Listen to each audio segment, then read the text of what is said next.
वो आपकी लाइफ में या आपकी स्टेट ऑफ माइंड में आता है, और जो चीज़ आती है वो निश्चित तौर पर जाती है। आपके जीवन में लोग आते हैं और जाते हैं। इवन हमारी फिजिकल बॉडी बॉर्न होती है और फिर अपने लाइफ स्पैन के बाद चली जाती है। उससे हुआ क्या कि उस चीज़ ने आपको इतना खाली छोड़ दिया कि आप फिर उस विशियस जहरीले साइकिल में घूमने लगे, जहाँ आपको लगा कि हाँ, अब वो चीज़ अगर मुझे मिल गई या वो इंसान अगर मुझे मिल गया या वो चीज़ मैंने हासिल कर ली तो मैं खुश हो जाऊँगा, तो वो मेरे लिए हैप्पीनेस लाएगी। आप सुन रहे हैं क्लिक रिफ्लेक्ट का वीकली पॉडकास्ट। नमस्कार, आप सुन रहे हैं क्लिक रिफ्लेक्ट का वीकली पॉडकास्ट, जहाँ हम हर हफ्ते एक ऐसे टॉपिक के बारे में बात करते हैं जिसको सुनने के बाद आपको अपने ऑर्डिनरी लाइफ पर रिफ्लेक्ट करने का एक नया पर्सपेक्टिव मिलता है। और आज मैं जिस कॉन्सेप्ट के बारे में बात करने जा रहा हूँ उसको मैं 4 लाइंस में कम्प्लीटली डिस्क्राइब कर सकता हूँ। और ये 4 लाइंस एज अ थॉट मेरे दिमाग में आई थी कुछ समय पहले, तब मैंने उसे अपने वाइट बोर्ड पर लिख दिया था और फिर उस स्केलेटन, उस टेम्पलेट के ऊपर मैंने एक ऐसे लिखा जो कि मैं इस पॉडकास्ट में आपको बताऊंगा। लेकिन पहले वो 4 लाइन देख लेते हैं क्या है। Materialism is the disease, capitalists feed on it, FOMO, anxiety breed on it, you suffer from it। Materialism एक फिलोसॉफिकल थियरी है कि इस ब्रह्मांड में, यूनिवर्स में मैटर ही एक फंडामेंटल चीज़ है और बाकी सब चीज़ें इंक्लूडिंग मेंटल स्टेट्स, माइंड और कॉन्शियसनेस उस मैटर के इंटरैक्शंस का एक रिजल्ट है। कैपिटलिस्ट वो लोग हैं जिनके पास बहुत सारा वेल्थ है और वो अपने वेल्थ को इस तरह इन्वेस्ट करते हैं कि उन्हें और वेल्थ बनाने के अपॉर्चुनिटीज मिले। फोमो का मतलब है फियर ऑफ मिसिंग आउट, मतलब आपको ये डर है कि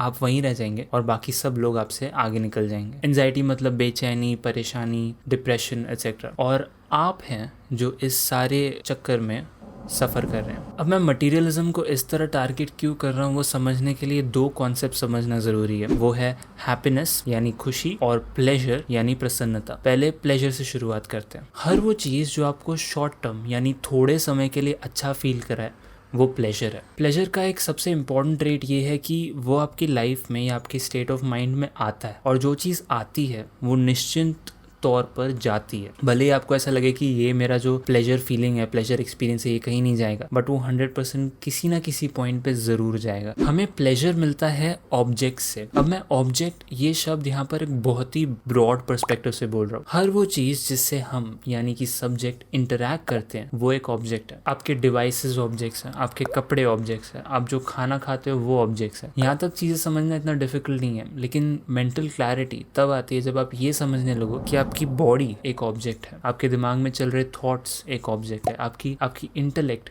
एक ऑब्जेक्ट है, जो आप एज अ सब्जेक्ट इन सभी ऑब्जेक्ट्स को एक्सपीरियंस करते हैं। यहाँ तक कि आपके जीवन में जितने लोग हैं, आपका परिवार, आपके दोस्त, वो सब भी एक तरह से आपके लिए ऑब्जेक्ट्स हैं। अब हमारा ऑब्जेक्ट से प्लेजर ले पाना पॉसिबल क्यों है? क्योंकि ये सभी चीज़ें हमारे लाइफ में आती हैं, कुछ समय के लिए कुछ रोल प्ले करती हैं और फिर जैसे मैंने बोला निश्चित तौर पर चली जाती हैं। सोचिए ज़रा, आपके कपड़े आते हैं और जाते हैं, आपके डिवाइसेस आते हैं और जाते हैं, आपके जीवन में लोग आते हैं और जाते हैं। इवन हमारी फिजिकल बॉडी बॉर्न होती है और फिर अपने लाइफ स्पैन के बाद चली जाती है। हमारे थॉट्स आते हैं और जाते हैं, इसलिए इन सब से प्लेजर ले पाना पॉसिबल है। प्लेजर का एक बहुत एविडेंट एग्जाम्पल आज के टाइम पे है सोशल मीडिया वैलिडेशन। जब आप किसी भी सोशल मीडिया ऐप पर अपनी कोई पिक्चर पोस्ट करते हो तो आपके दोस्त, आपके फॉलोअर्स उस पिक्चर पर, उस पोस्ट पर लाइक्स करते हैं, कॉमेंट्स करते हैं, आपको फॉलोअर्स मिलते हैं। इस सब से आपके ब्लड स्ट्रीम में डोपामीन रिलीज होता है, एक डोपामीन रश आपको मिलता है, बिल्कुल एक ड्रग कंज्यूम करने की तरह। जैसे आप सिगरेट पीते हैं तो आपको कुछ समय के लिए एक हाई फील होता है, लेकिन फिर उसके बाद क्या होता है, एक बार वो प्लेजर एक्सपीरियंस चला गया, उसके बाद आपको और ज्यादा खाली फील होता है, उससे भी ज्यादा जितना कि आप ये एक्टिविटी करने से पहले फील कर रहे थे, बिकॉज वो ऑलरेडी नहीं था, वो आया, आपको कुछ अच्छा फील कराया और चला गया। अब हम बात करते हैं हैप्पीनेस की। हैप्पीनेस का सबसे इंपॉर्टेंट, सबसे बड़ा ट्रेट है कि वो हमेशा रहती है, ना वो आई थी और ना कहीं जाएगी।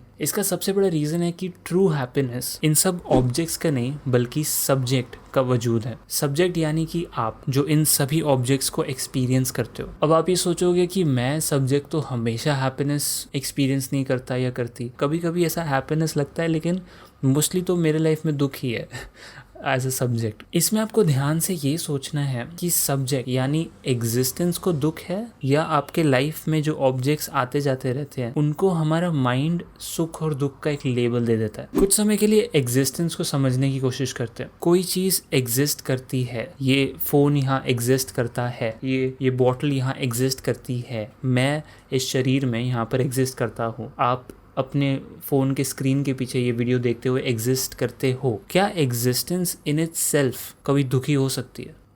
नहीं, एग्जिस्टेंस केवल है, इट इज़। हाँ, हमारा माइंड उस पर अच्छे बुरे सुख दुख का लेबल ज़रूर लगा देता है डिपेंडिंग ऑन हम उस ऑब्जेक्ट से किस तरह इंटरैक्ट कर रहे हैं। लेकिन अगर हम एग्जिस्टेंस के बारे में सोचें कि कोई चीज़ एग्जिस्ट करती है तो उसके अंदर सुख और दुख का सवाल ही नहीं आता, क्योंकि वो existence in it self is nothing but happiness. और उस true happiness, the fact of existing की बात मैं यहाँ पर एज हैप्पीनेस कर रहा हूँ, जिसको मैं प्लेजर के साथ, जो मैंने पहले कहा, उसको कॉन्ट्रास्ट करने की कोशिश कर रहा हूँ। इसको समझना इतना आसान नहीं है, इसलिए शायद आपको इस कॉन्सेप्ट को बार बार देखना पड़े। लेकिन यकीन कीजिए, अगर आप बार बार इस चीज़ के बारे में सोचेंगे तो एक पॉइंट के बाद आपको एक मेंटल क्लैरिटी आएगी इस कॉन्सेप्ट को लेकर। अब इन दो कॉन्सेप्ट्स को समझने के बाद फिर से आते हैं मटीरियलिज्म पर। हमारे जीवन में हमें ऐसा लगता है कि ऑब्जेक्ट्स पाने के बाद, भले ही वो कपड़े हो या डिवाइसेस हो या महंगा घर हो या गाड़ी हो, ये सब चीज़ें पाने के बाद हमें हैप्पीनेस मिलेगी। लेकिन अगर आप इस वीडियो को अब तक देख रहे हो तो आई एम श्योर आपने अपनी लाइफ में ऐसे कई एक्सपीरियंसेस देखे हैं जहाँ आपको डेफिनेटली लगता था कि हाँ, ये चीज़ या ये इंसान मुझे मिल जाए, अगर मेरी लाइफ में आ जाए तो बस फिर खुशी खुशी होगी। लेकिन फिर क्या हुआ? वो चीज़ या वो इंसान चला गया एंड फिर आपको खाली छोड़ गया। मोस्ट इम्पॉर्टेंटली उससे हुआ क्या कि उस चीज़ ने आपको इतना खाली छोड़ दिया कि आप फिर उस विशियस जहरीले साइकिल में घूमने लगे, जहाँ आपको लगा कि हाँ, अब वो चीज़ अगर मुझे मिल गई या वो इंसान अगर मुझे मिल गया या वो चीज़ मैंने हासिल कर ली तो मैं खुश हो जाऊंगा, तो वो मेरे लिए हैप्पीनेस लाएगी। लेकिन इस पूरे सर्कल में आप ये चीज़ नहीं समझ पा रहे हो कि आप ऑब्जेक्ट्स जिनसे आपको प्लेजर मिल सकता है, आप उन ऑब्जेक्ट्स को हैप्पीनेस का सोर्स कंसिडर कर रहे हो, जबकि हैप्पीनेस का सोर्स सिर्फ और सिर्फ सब्जेक्ट में है। कहने का मतलब ये है कि ऑब्जेक्ट से आपको हैप्पीनेस कभी मिल ही नहीं सकती। अगर आपको हैप्पीनेस मिलेगी, इफ एट ऑल पॉसिबल, वो हैप्पीनेस सिर्फ और सिर्फ सब्जेक्ट में से ही आ सकती है, जो कि आप हैं। तो यदि आपको ये लगता है कि आप दुखी हो तो उसका रीज़न ये नहीं है कि आपके पास वो महंगी घड़ी नहीं है या महंगी गाड़ी नहीं है या महंगे कपड़े नहीं है। उसका रीज़न ये है कि आपने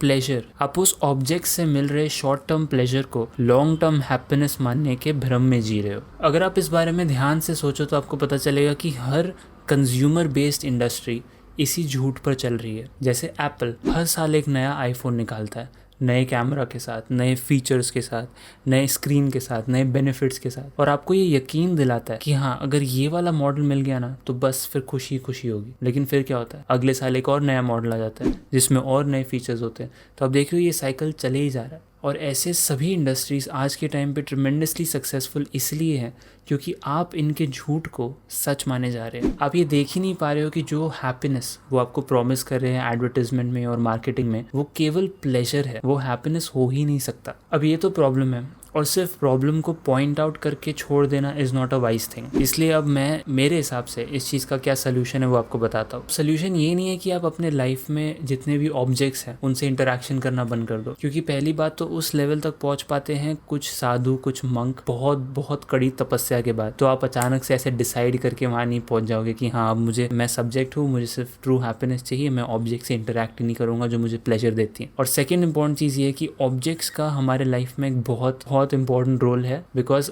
अगर ऑब्जेक्ट्स नहीं होंगे तो लाइफ जी पाना ही इम्पॉसिबल हो जाएगा। सब्जेक्ट के लिए एक्सपीरियंस करने के लिए कुछ नहीं रह जाएगा अगर ऑब्जेक्ट्स ही नहीं होंगे तो। लेकिन जो चीज़ आपको करनी चाहिए, ट्राई करनी चाहिए, वो है अवेयर होना। जब भी आपका माइंड आपसे ये कहे कि ये चीज़ मिल जाने से या ये चीज़ हो जाने से आपको खुशी मिलेगी, तो आपको मेंटली एक स्टेप पीछे लेना है और ये सोचना है कि क्या ये हैप्पीनेस है या ये शॉर्ट टर्म प्लेजर है जो मुझे इस ऑब्जेक्ट से मिल रहा है। अब इस चीज़ को दिमाग में रखकर जब आप उस ऑब्जेक्ट से इंटरेक्शन करते हो तो वो सिर्फ एक नेसेसिटी के तौर पे होना चाहिए। जैसे मैं इस कैमरा के साथ इंटरैक्ट कर रहा हूँ, क्योंकि मुझे एक वीडियो बनानी है, अपलोड करनी है, तो वो एक एज अ नेसेसिटी है, नॉट एज एन इंडल्जेंस। मैं इससे ऑब्सेस नहीं कर रहा हूँ इस कैमरा से। लेकिन अनकॉन्शियसली, बिना अवेयरनेस के, हर प्लेजर देने वाली चीज़ को हैप्पीनेस समझने की भूल मत कीजिए। यही पॉइंट मैं आप तक इस वीडियो में पहुँचाना चाहता हूँ। इस एपिसोड को एंड करने से पहले मैं श्री भगवद गीता में से एक वर्स जो इसी टॉपिक पर है वो आपसे शेयर करना चाहता हूँ। तो ये है चैप्टर 5 वर्स 22। ये ही संस्पर्शजा